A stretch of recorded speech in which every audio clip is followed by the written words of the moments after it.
like it's like a reality show or something. Like It's reality, but it's not a show. This is Kristopher Martin Johnson. In March 2021, he was arrested for the double murder of his pregnant girlfriend, Carla Payne, and her mentally disabled uncle, Thomas Payne, inside their home in Canton, Georgia. But Kristopher Johnson didn't go on the lam. He didn't try to cover it up. He called the police on himself in a Staples parking lot after first calling his mother and asking for advice. There's been a shooting. I was trying to freeway my mom. Oh, last time you said there's been a shooting? Where at?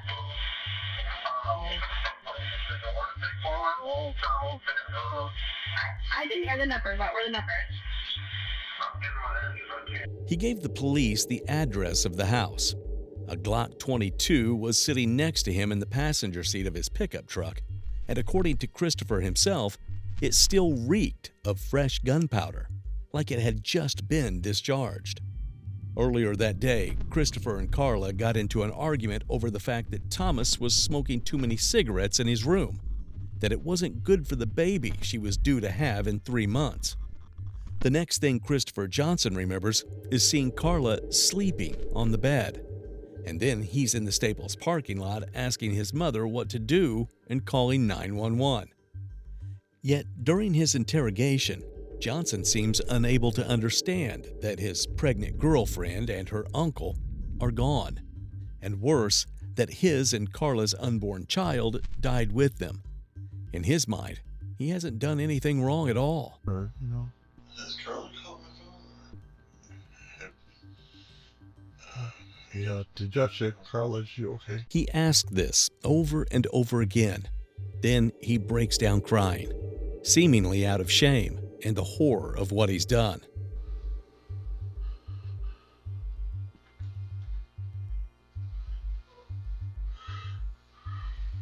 I just hope you're okay. Minutes later, he's denying everything all over again. Then why would they be hurt? What do you mean? Why would they be hurt? They're hurt?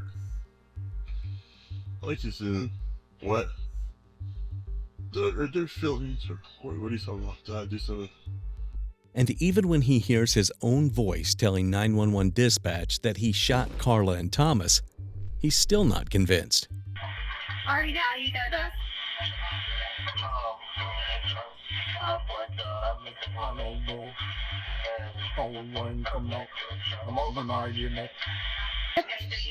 Your medicine and you blocked out. The detectives are about to embark on a marathon interrogation where they try to peer into the mind of someone who is either psychotically cunning or mentally deranged. Tell us what happened tonight. I went through all day. Yeah, let's process smart. Got her sleeping in their truck. And we were talking about how her uncle, Carla, that call, was always smoking a lot of was bothering me because I had asked. I've been talking to Carl about the past few days about his smoke because he smokes those really cheap cigarettes. They're almost like cigarettes. And there's something over there. I go up in the house too like that. And also that, went over there, did that, come back, go. There was a lot of traffic, yeah.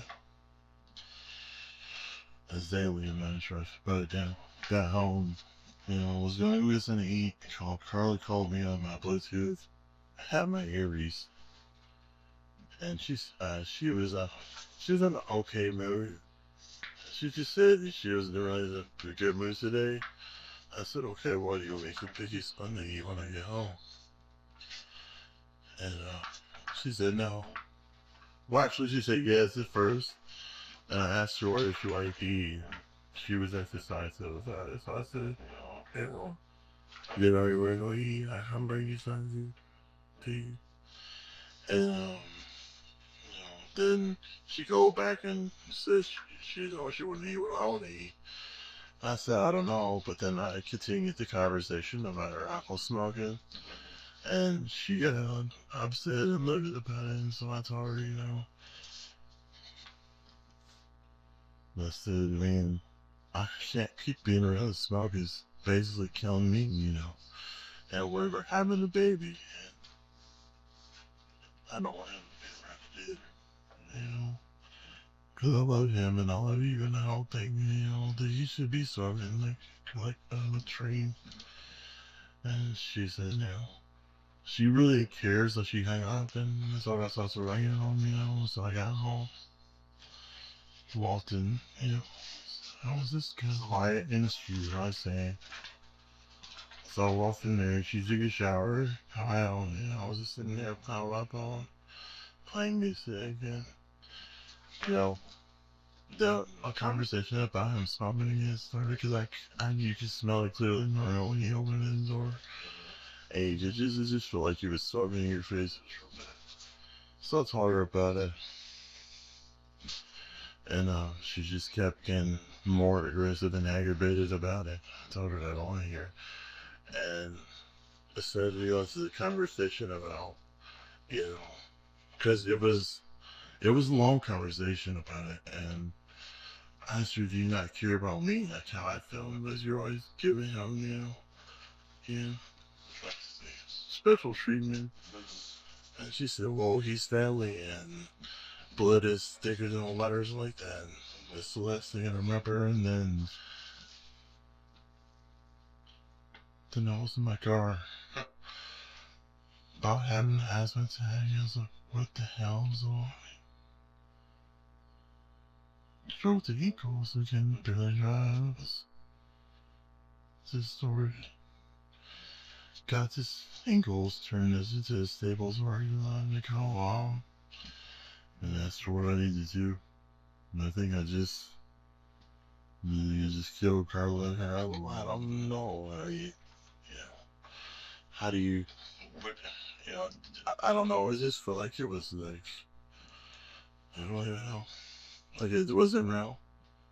I just don't even, I just didn't feel like it was even real. Well, why do you believe you killed him? I don't know. I was just blacked out in the car with my stuff, and I was like, what in the hell? And I could just see, just like a amateur bird laying there.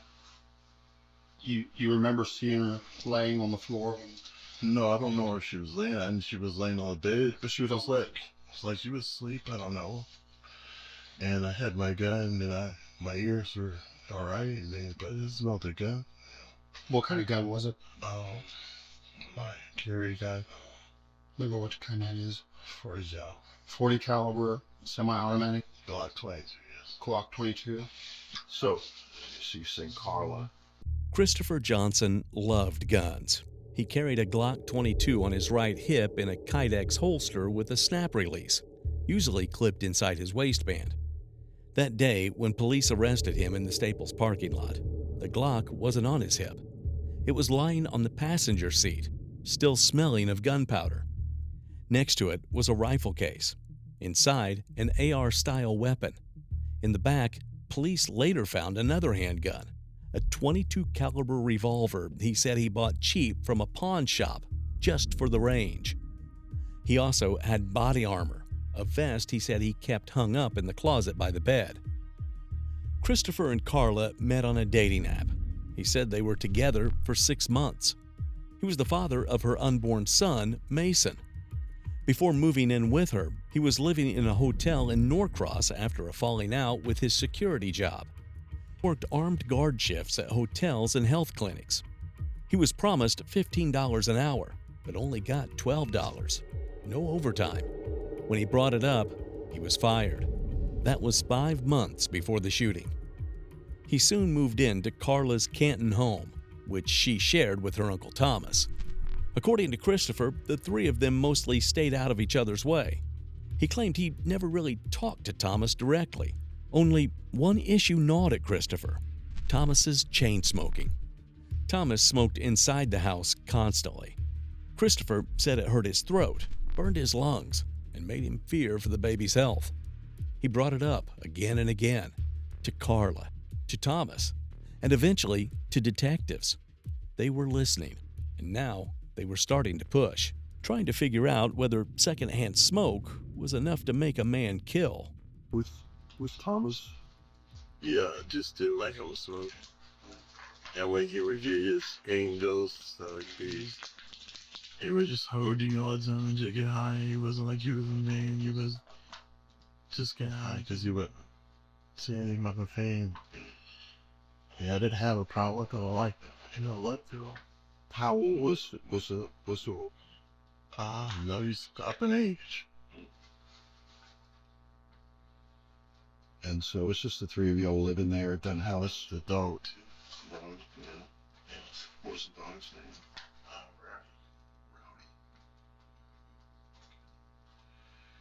And had you had any previous disagreements with Dougal or Carter? About the cigarette thing. But, they just kind of shrugged it off. It was just nothing. We just got over that. And then it was, I don't know.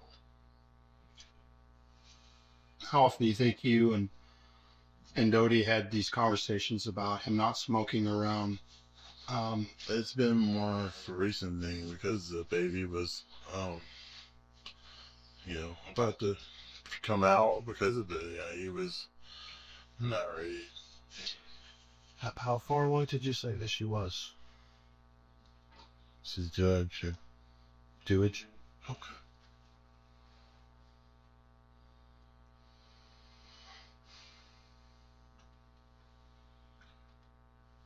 What made today different?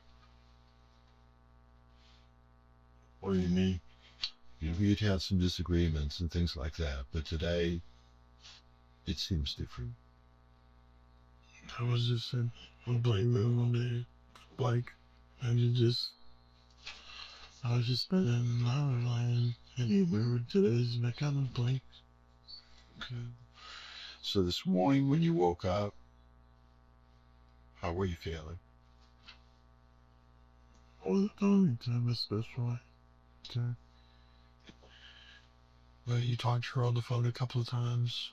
Don't talk about smoking. Well, we talked about food first, and then it was about this morning thing. That's what hurts making my ass worse. Yeah. And then when you got home, it came back up. This movie came back up. It eventually came back up. How long were you home before the conversation came up again? Just now, we're up to say, I don't know. Let's say it, or maybe 2, I don't know. Good man.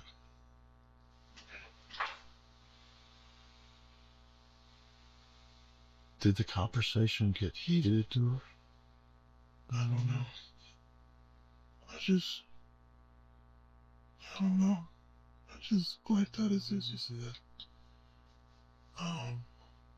What is thinking of water or something like that? Carla said that, or She said that, she said blood was it is on my hair, I thought his blood. right. Yeah, I understand. I don't know. Did it make you mad? I don't know. I didn't feel any different from when I blacked out that when I woke up. I'm sorry. When I blacked out when I get to the car, I guess I'd invited him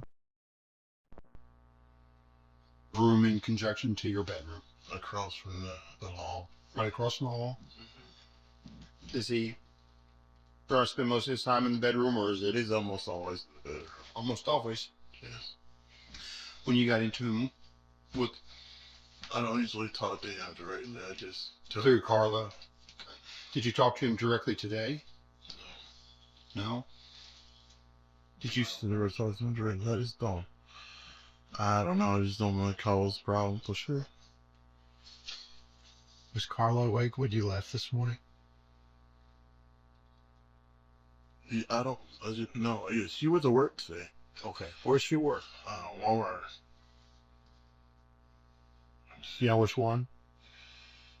She works in Riverside, but they had her in Oh, what's some? I don't know. The Woodstock one. She's been to like going out there to do extra work for the what she did for Walmart. Like she's a manager still. I don't know. The fright come out of your foot. She got pregnant. It's Thomas work. Oh yeah, it's on the Social Security shit. God. Did you see Thomas before you left this morning? Yeah, no.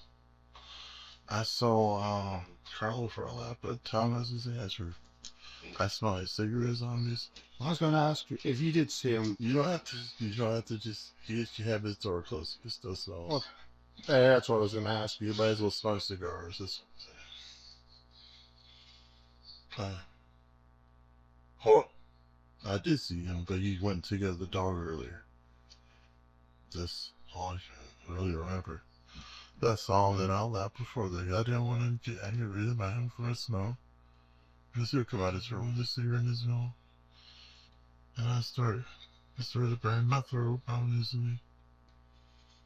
Is Rowdy we're talking about?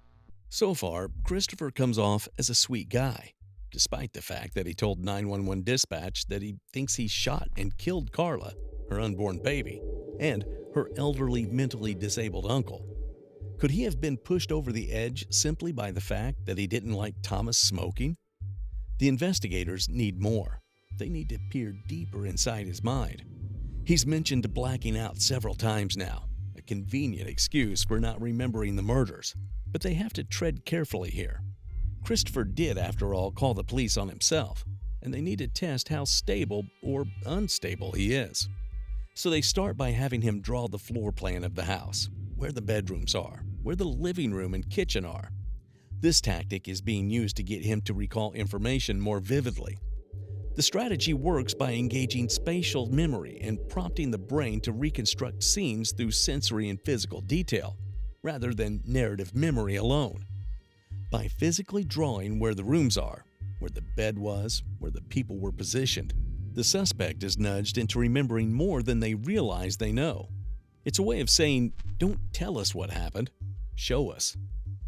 Earlier, he had mentioned one of the only thing he remembers before driving to the Staples parking lot was seeing Carla asleep. So the detectives start trying to have him flesh that out, hoping to confront him with the fact that she was more than just sleeping, that she was lying in cold blood. Is it her? I think she was like right here on the bed. Was her head like on the pillow or I was across the bed?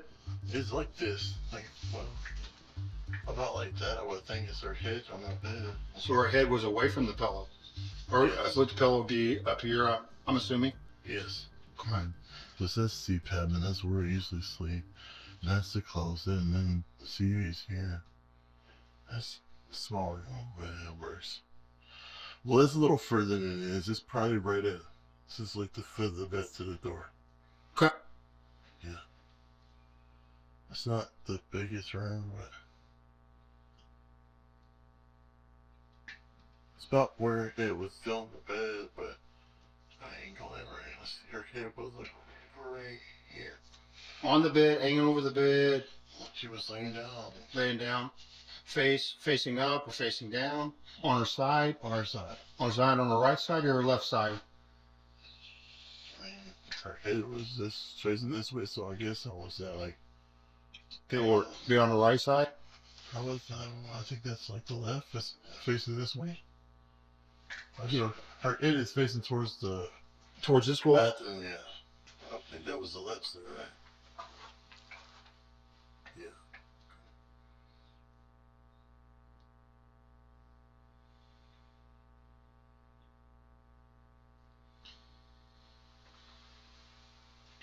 Thing coming back to you? It was just like she was sleeping. Why do you say she looked like she was sleeping? She like she was asleep, sure. The eyes were closed? She like usually sleeps. And anyway, she was out there.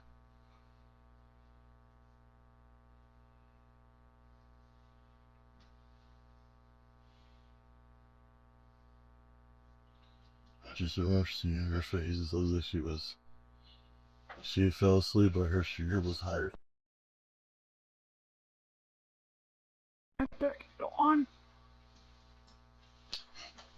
You said there's only one entrance into the house? The front door, yeah, the doors. There's no entrance in the... At this point, the detectives switch back to asking more questions about the house and about whether or not somebody else could have been there. They ask her if Carla had any enemies, if Thomas had any guns or drove a car. All the answers were no. Then things start getting surreal. Despite making that 911 call where he admits to the shooting, Kristopher asks point blank, and very honestly, if Carla has tried to call him. It descends into a back and forth of Kristopher asking about Carla and the detectives trying to elicit information from him. To help us understand what happened. We weren't there. We haven't seen the house. We don't know the layout of the house. So you're our eyes.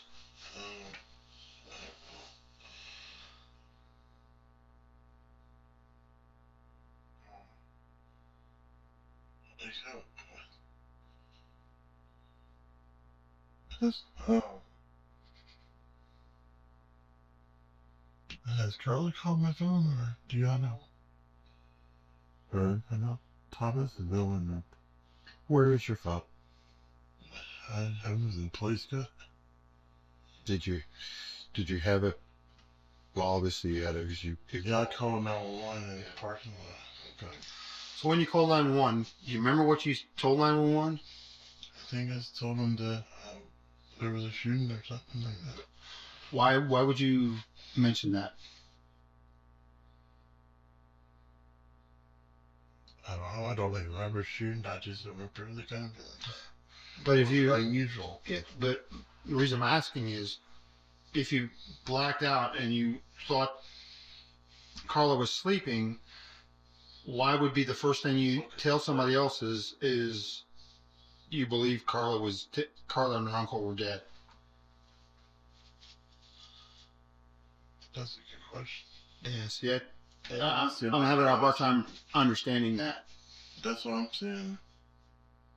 I guess it just didn't seem like he was out on. It was like 1 minute. It was like a purple haze, you know?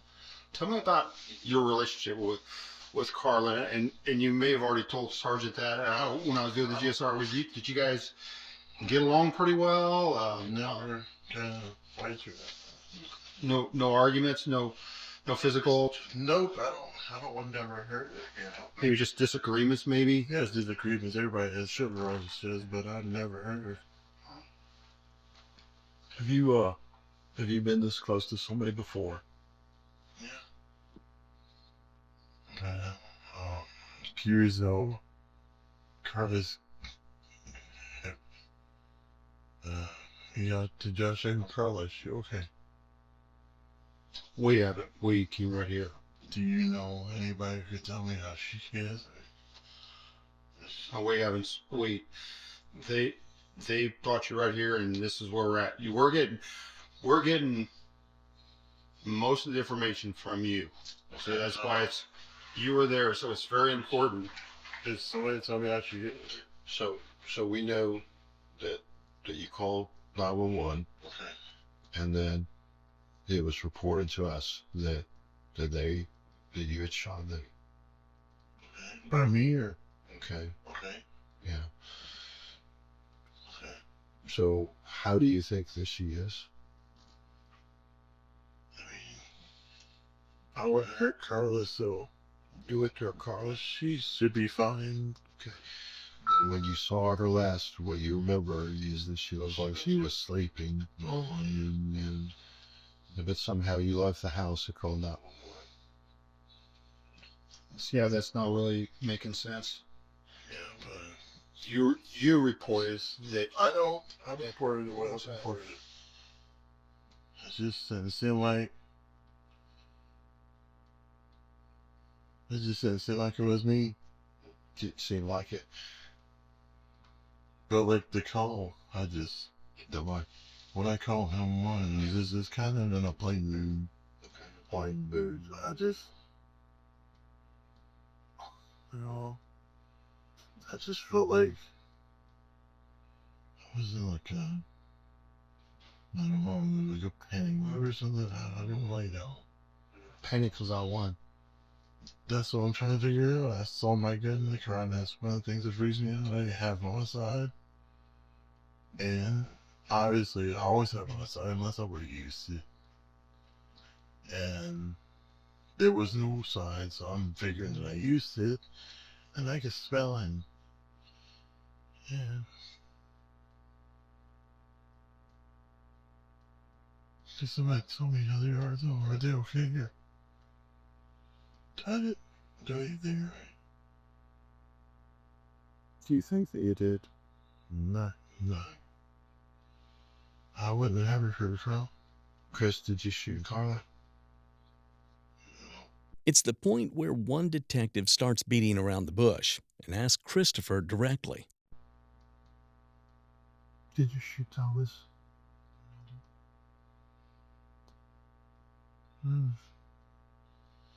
I wouldn't shoot either one of us. It's not something that you would do. Yeah. I wouldn't shoot anybody, honestly. But you called 911 and said that you had. I said that I have. So what did You need tissue. Help yourself. What's going on through your mind right now, Chris? Christopher, tell us what happened this afternoon in your house. I don't know. I just hope you're okay. Amazing, okay?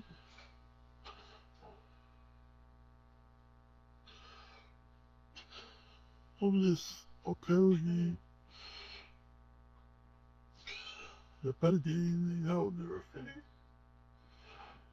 Tell us what happened after Carla told you blood is thicker than water. What happened? Just listen. It's at this point where things get more and more circular. The detectives ask Kristopher again whether he did it, and they keep getting the same answers, the same denials, the same blanks drawn, the same denial of reality. I don't think I shot her. Or Mason. Face? You're so treasures. Mason, the baby? The unborn baby? Or my, we have so much stuff wrong already. So, hope it's turned out to be the biggest bee.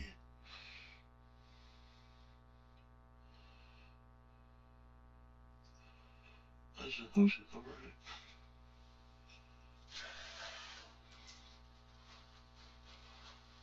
And it ain't good, so hope that she's really okay there.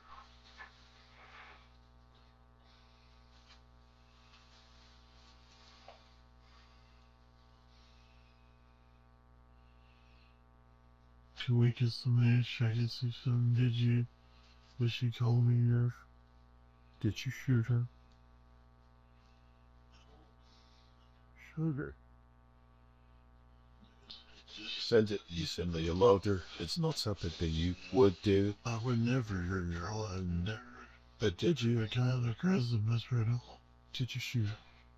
No. Did you shoot Thomas? No, Doodle. I wouldn't hurt either one of them. I wouldn't hurt anyone. And why would you tell the 911 operator that you shot him? I don't know. That's what I'm trying to figure out. I know it's because of the car. Good. When you're Wally keeps a gun on your hip. It's here that the detectives reiterate the two possible motives for the shooting: Thomas's smoking, and the comment Carla made during their argument about blood being thicker than water.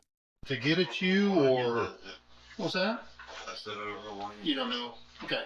I'm I not saying you did it on purpose. mean, they could. It's pain pills though, so I would think he's doing that to cope with. Just smoking to cope with pain. It's not the pain. She doesn't complain about pain ever. It's just He snorts the pills. The pain pills. Oxy or I don't know what he gets, but he gets them and crushes them and snorts them. there's walking and stuff all day. Okay. It's about it my whole different. How does that make you feel? I mean, it's aggravating a little bit, but it's, I mean, you know, everyone has something to cope with in life, you know. Does that annoy you when he does that? Not really. No? Just the smoking. It doesn't annoy me, and it doesn't bother me. The smoking hurts my lungs. Mm-hmm. I have to feel kind of, because I really feel correctly. Mm-hmm.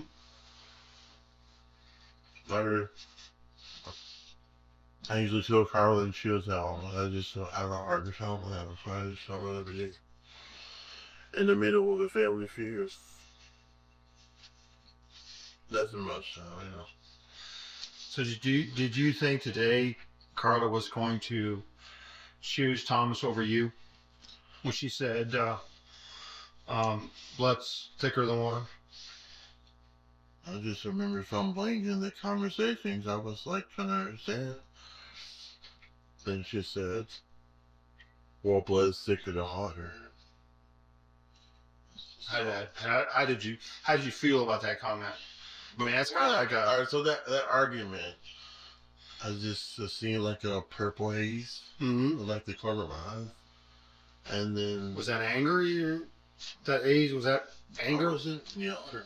No? But was it anger? Sometimes people... No, I don't know if I ever get that purple haze. It was just, I thought... First time you ever had something like that?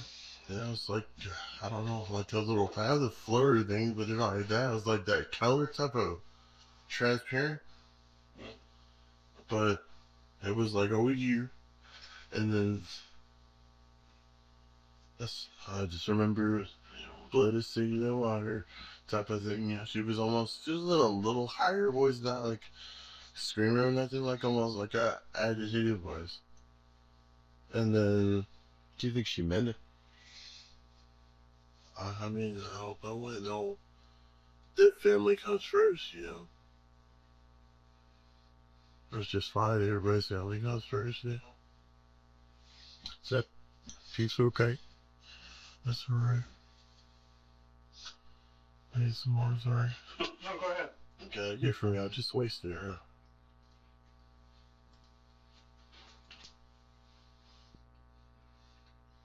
Think about it.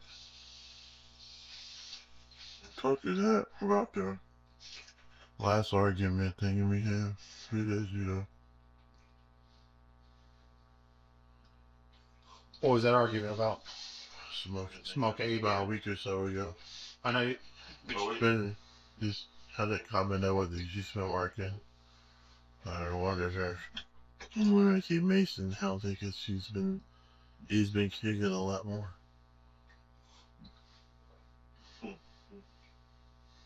His feelings, Billy like.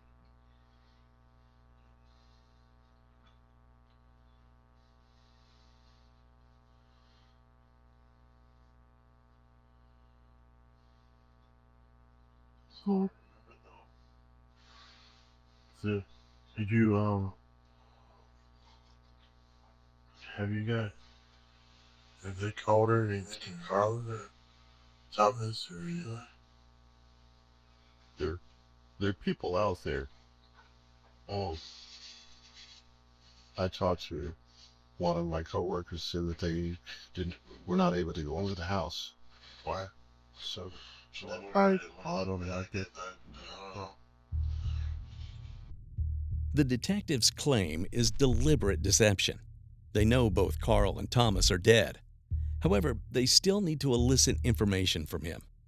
At this point, the detectives once again use a textbook example of strategic deception, a common and legally permissible tactic used in interrogations in the U.S.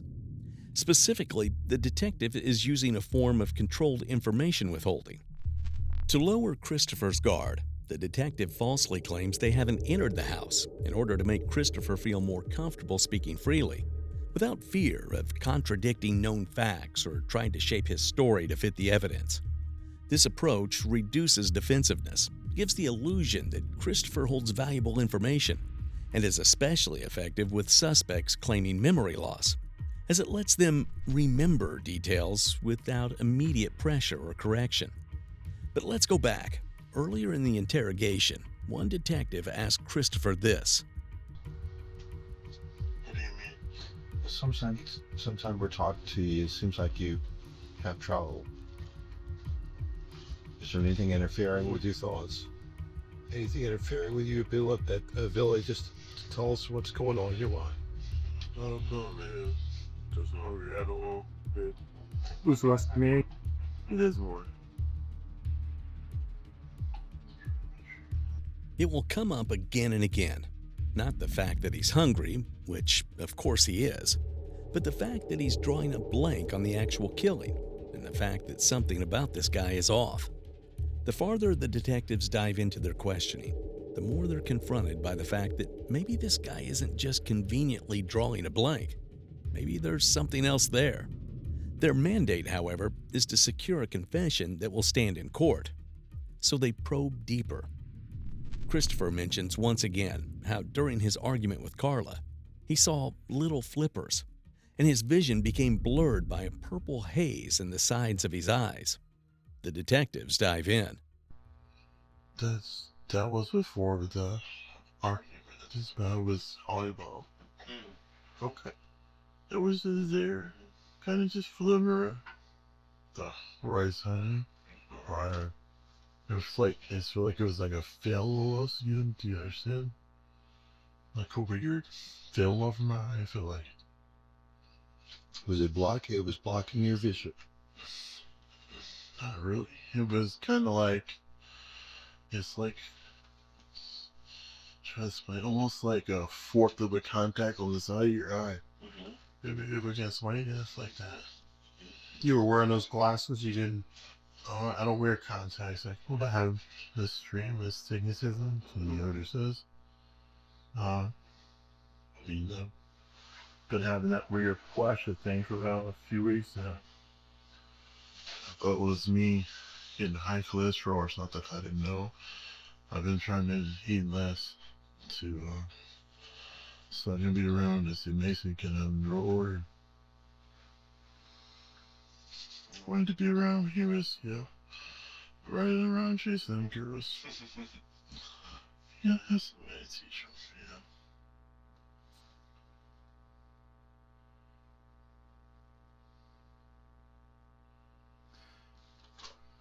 Well, I'm struggling. I'm still struggling to reconcile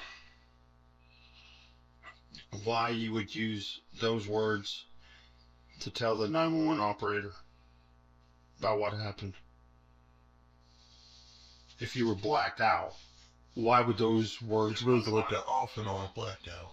I don't remember personally. I remember the car. Well, actually, I remember being in the Staples parking lot. It was like, do you know how I go? I don't know how to describe it. It was like a flashback type of thing. You know, it just didn't feel like I was. Let's try this. Let's try. Experience. Let's start at the end when the deputies pulled up. Okay. Prior to the deputies pulling up, you're on phone with the 911 operator. Here, the detectives start using reverse chronology, having him retrace his steps. This does a couple of things. If Kristopher has a story prepared, it disrupts that rehearsed narrative. It also pressures the blackout narrative. If Kristopher can describe moments before or after the supposed gap, it becomes harder to claim total amnesia without revealing contradictions. Going backward now. I was Staples. Okay. That's where I remember. Is that where you called your mom from Staples, or did you call them from me? Staples. Okay. I was part of it. Okay. How long do you think you sat in Staples parking lot before you told mom? Like, not long. Almost immediately. I think so, yeah. Okay. Okay. Before you got into the Staples parking lot, before you called mom, how did you get to Staples?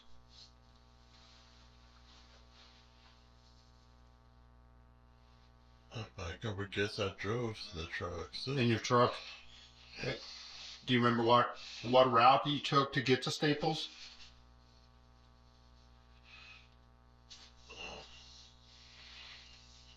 When you left the house to go get in your truck, did you walk from your bedroom to the door to your truck, or did you do something in the house?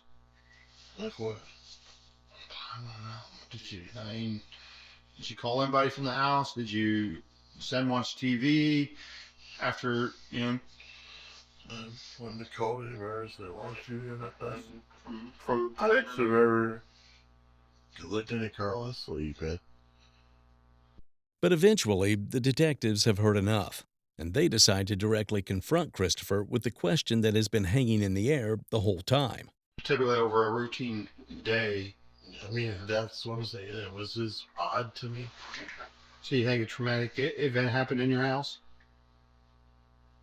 I would think so. My gun's in the car. I don't have my holster on it. I'm at Staples. Why the hell am I at Staples? I would usually be at the grocery store getting groceries or food, so why? The hell, what did I need at Staples? Or I don't know either. Did you get angry enough at Thomas today and shooting? Did you shoot Thomas today? I never heard Carl or something. Did you shoot Thomas today? No, why would I do that? Did you take your .40 caliber Glock 22 and shoot Thomas today? No. Did you use that gun to shoot Carlos today? No, I never heard Carl or Thomas or the baby. Then why would they be hurt? What do you mean? Why would they be hurt? They're hurt. Like you said, what? They're feelings. What are you talking about? Did I do something? What do you mean? A little while ago you were crying. Okay, I was crying because I don't want to see them hurt. Why would they be hurt? I can see the stand of her. I don't want to just kind of stand to see them hurt. I love Carlin. Amazing in her. Did somebody hurt them? Nobody should hurt that verse. No one hurt either one of them. Or the baby for that. Are they okay?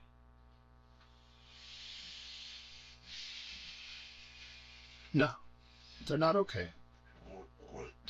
What's wrong?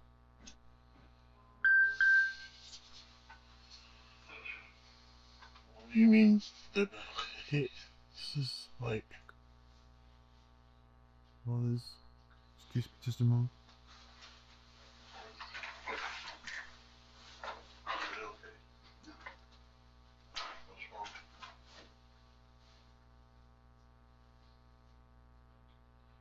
Did you shoot them today? I shoot anybody. Are they okay? Should I talk to them? Why do you think you're in this room? Why do you think you're in this room today? They're scared them or just some... Why do you... Christopher, why do you think they brought you in the back of a police car today in handcuffs to sit in this room and talk to us? Because I probably was having like a domestic thing, I don't know. Like a argument is... I don't know what I mean, it's just handcuffs in front of the back. Maybe I did. Oh, I put you in front because we didn't want you to be uncomfortable. You said that your hands were a little numb, so we put you in front. Okay. We don't want to cause any pain to you or discomfort. What we want is we want the truth of what happened today. Okay. What do you mean, the truth? You left the house. I bet you haven't, Christopher. You haven't told us everything. Okay. This blacked out portion of your day. You know more about that blackout portion of your day because You called the 911 operator, told him that you believe you shot Carla and her uncle. You described him as Carla's uncle. Okay. That doesn't mean I hurt anybody. I don't understand what you said they're her, but like they're not like actual her early. Right? I don't know. I haven't been on the scene. I haven't talked to anybody out there. You could see how she's doing for me. Yeah. Like that. Okay.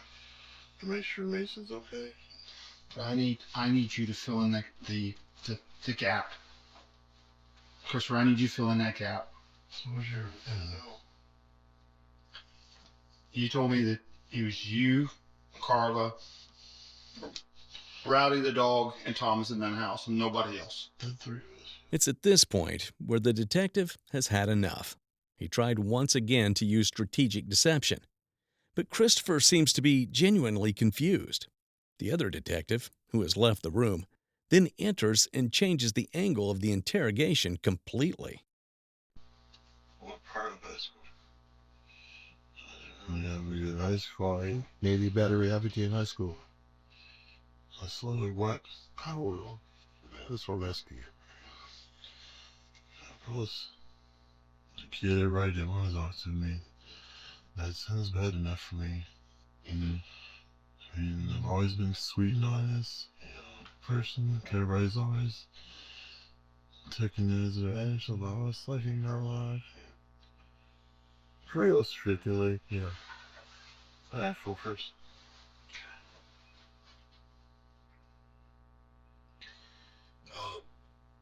So you don't have any memories of anything bad happening to you in high school other than just being kind of Ostracized by other kids. I mean, the kids always picked on me, but it's not right. They pick on you because He's some lawyers. Tall. I sound really proper. you would. I so different than Ellen. You think of it as different ones. You sound proper. They said I sound white. That's what I took as the being proper. Okay.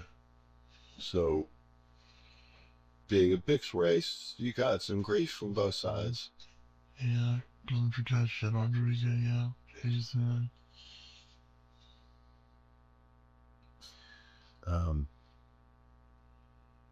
When you say you were picked on, because were you ever picked on physical?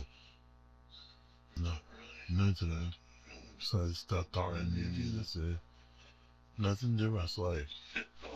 Like, I would rather see like freshman Friday was not like that. What did you start seeing Dr. Hash before? Oh. Depression. Just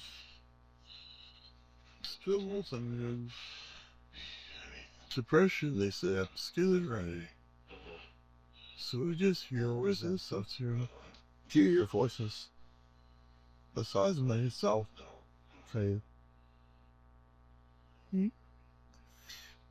Are there voices that you hear that tell you to do things? Not that I would ever do. What kind of not that you would ever do, but do they tell you to do things? I got suggestion, I guess the thing writing me down, listen to it. It's more like, it's not like a voice like a automatic, he's like, do that, like you talking or anything. Okay. So it's something inside, not something you hear. Yeah, I don't think you would hear it, unless everybody else would hear it. Does it It's gotta be. does it sound like your own voice, or does it sound like another voice? I think it was not like my voice. How can they, I mean, Well, I mean, you've experienced this, so yeah, well, you know. so similar to my voice that you can't understand. Okay. And sometimes it tells you to do things that you wouldn't do. What kind of things does it tell you to do? I mean, you could be anything, positive things. Go help this person out, go donate that. I mean, just mostly positive things, you know. But it's different from just a thought. Yeah, Yeah. it's more reflective. Yeah. Hey, that person over there needs help, bro.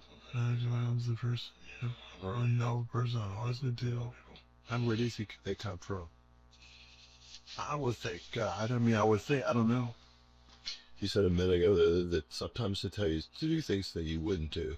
Yeah, like, if you're outside, I mean, no, so if you're at Walmart and you might see somebody out there with the, you know, pages for right, yeah. Most people usually pass them by, just go help them. It just seems like it'd be the right thing to do, plus, you know, that makes it almost like a better voice, like type of thing. Well, I can be like, I can have $20, you know, in 2 days, and I know that I don't need like $10. You know, it's just like, if I'm listening, just give it like, yeah, somebody in need.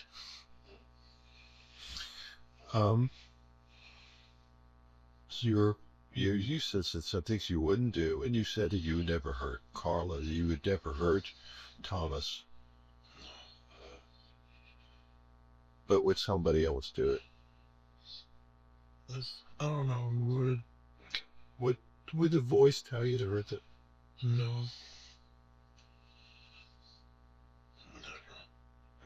So the voice is never do that because you're a nice person. Yeah. I don't know what makes you a nice person nowadays. Everything could be different. I'm a team right now for version, yes.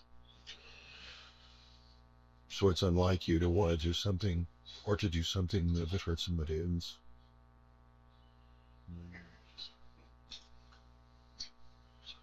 So, there are two people. The detectives have just allowed Kristopher to speak freely about his diagnosis, schizophrenia, and his internal world. They've used a technique known as psychological mirroring, inviting him to explore his own mind without challenge, which builds trust and keeps his defenses down. It's not about the truth yet. It's about letting Kristopher feel like he's being understood. But now that phase is over. What comes next is a sharp shift into reality confrontation. They've given him space to explain how the voices work, where they come from, what they do and don't tell him to do. They've collected his internal logic, and now they're going to test it by presenting him with an objective, inescapable fact. 2 people are dead. They force Kristopher's fragmented narrative into contact with something concrete. That are deceased.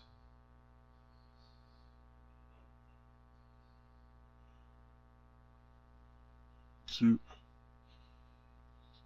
Carla. Two. There's a female and a male in the house that you left that are deceased.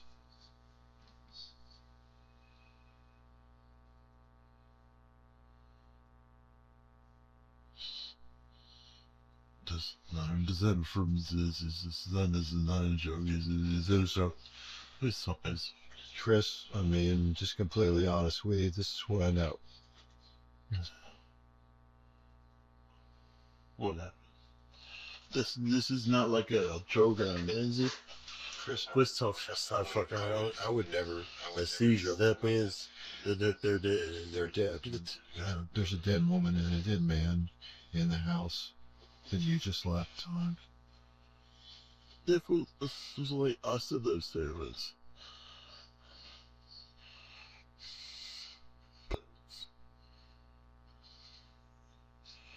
This. I don't know. Is it?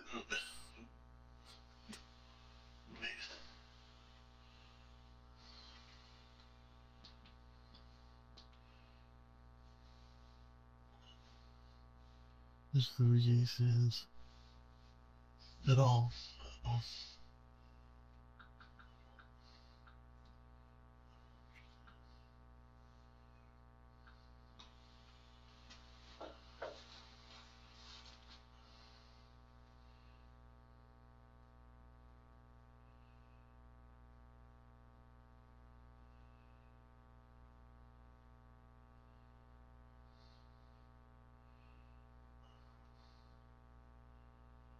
And we'll see how this piece is in. Oh, storage are. What do I do? What do I do? Okay.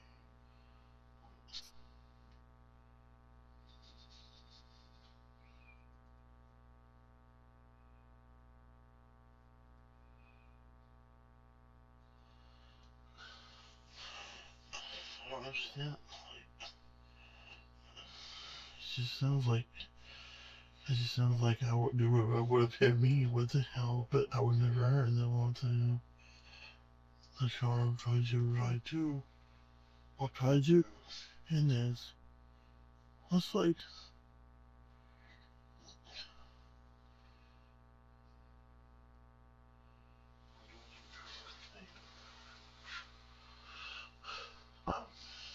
I don't know. I don't know. I see what I saw. But it doesn't make it doesn't add up. You know? And what do I do? What do I do? In an argument, many coves. And here. No. I was just due. Through the. I don't see it all. The fuck. That's way to be.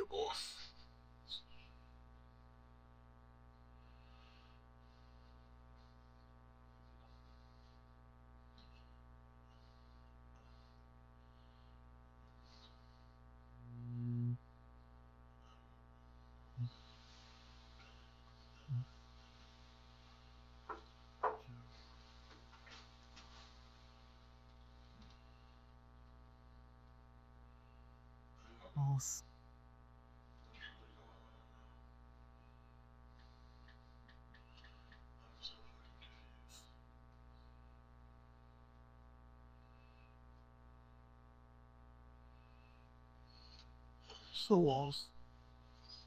I don't know what this. Cool. So cool. I put up the narrator, obviously, but I'm telling you guys, bro, I do what I do. What the fuck kind of shit is that? Basically just telling you what it done. What the. What it. Where you were, wasn't. Why I'd be calling the police and saying, what do I do, what I do? And then. You said they were deceived. I mean, what the hell? I don't know. This is the 911 call. And now comes the final act, where they play him the 911 call and force him to confront his own voice, saying that he shot Carla and Thomas.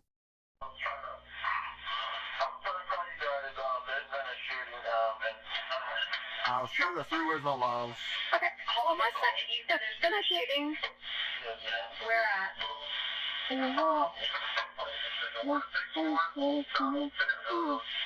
I didn't hear the numbers. What were the numbers? I'm getting my answers. I can't think right now. Oh my god, I'm sorry. One for an old dog Howdy. Okay, so what's it on Old Donaldson Road and who's been followed? My girl breathing now. Okay, are they still there?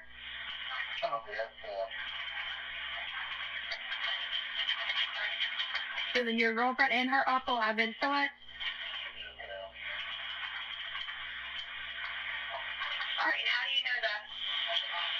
Oh.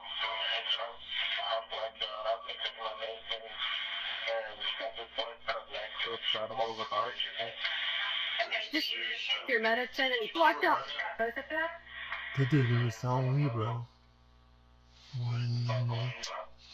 Play it one more time for me, please. I'm shouting.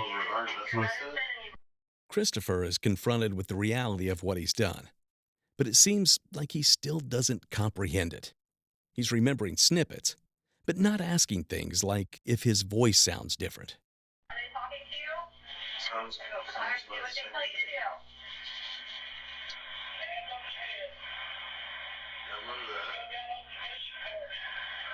Yet the detectives leave without a confession.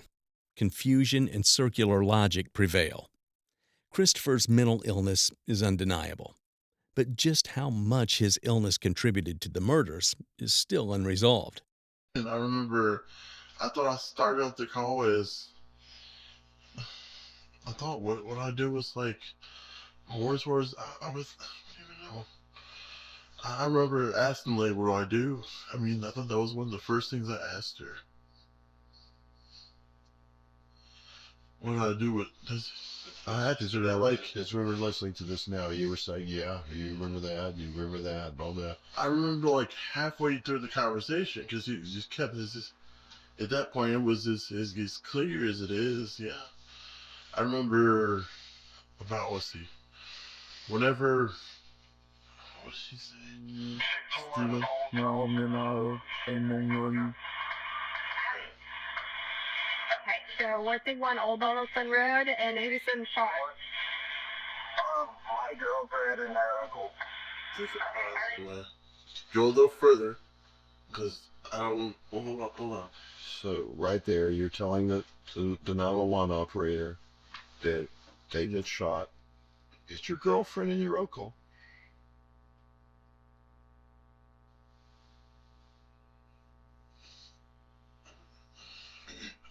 Look at that part of this conversation. I really remember. I remember most of it, but You said it was over an argument, but you didn't mean to do it. What? What was that? I remember that and the thing right here. But I don't remember seeing that. It just sounded like my voice. Clear? Oh, yes, ma'am. We like the like towards the middle. Either your girlfriend and her uncle have been shot? No. So good. Alright, now you know the... Oh. Like, Something was somebody else's about right there. It almost sounded like two different people's. You may want it to me, but that's your voice. That's you saying. There's no break in it. It's the same voice. It's the same voice the whole call. It sounds different, right? Yeah. It's like you almost switched it between two people. You don't want it to be. I know this is hard for you. You said you didn't need to. I remember them. And there was no way what time. But there's no other way this could be. That's what he said. No, no one. That's not safe. Let's call well, Mr. Eric said newsman Sean. Chris, nobody's messing with you. This is all in real time. I'm telling you the truth. I played this for you to help you. I thought those is like that. It doesn't seem like you. It doesn't seem like it was even like. I don't know. I remember most of that call. I remember looking at Staples. And I know that's by equals. Isn't that shocking part? Why the hell did I pull it at Staples? Isn't that like way off over there? This Ingles is over here. That's where I would usually go. I was even You know it's good. You kind of went on to other things and stay focused. You made that call because you have first-hand knowledge of what happened there in the house that you live at with Carla and with Thomas. You describe it. You tell the operator what happened. Since you were little. You may not say it. You may not want it to be real. I don't hope that it is.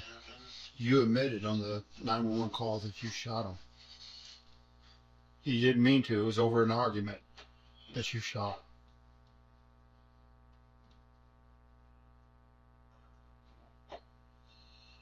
What? I just know. Why now? What the hell? We've been in a lot of arguments and what the hell? This is why now?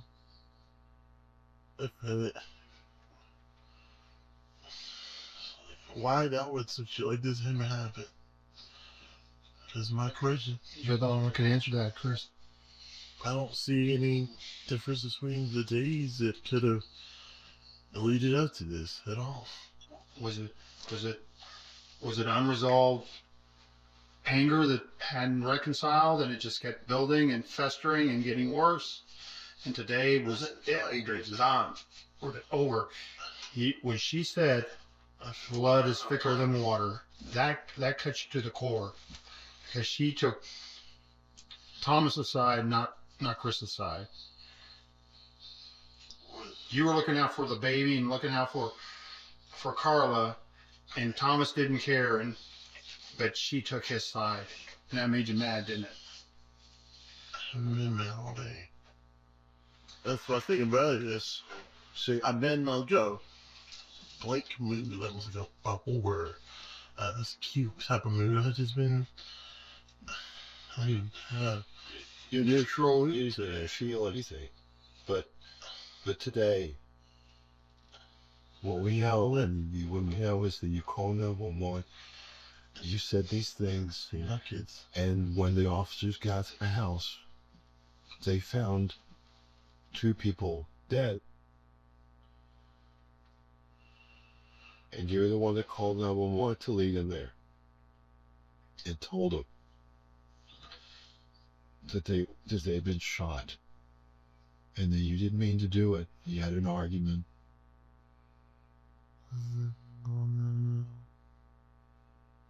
This of this part of the fucking. Oh, for argue, I just don't understand what this argument out of any other argument with. I don't see an actual point of this shit. Like, that makes 3 of The us. blackout thing has never happened before. That makes 3 of us. We don't understand it either. Not really a blackout at all. Kristopher Johnson was ultimately found guilty, but mentally ill in the killings of his pregnant girlfriend, Carla Payne, and her uncle, Thomas Payne. The trial revealed disturbing details about Kristopher's declining mental health, his off-and-on use of prescribed medication, and his belief that he had blacked out during the murders. Despite his claims of memory loss and disorientation, the court weighed his actions, purchasing firearms, possessing body armor, and calling 911 to confess, as evidence of awareness and intent. The defense presented his schizophrenia diagnosis, but it wasn't enough to absolve him of legal responsibility. The jury returned a verdict of guilty but mentally ill, which means Kristopher will receive psychiatric treatment during incarceration, but still serve a full sentence. He was sentenced to life in prison with the possibility of parole plus 30 years. Carla, her unborn son Mason, and her uncle Thomas were all confirmed dead at the scene, shot inside their home by someone who, even under interrogation, seemed unable to believe it happened.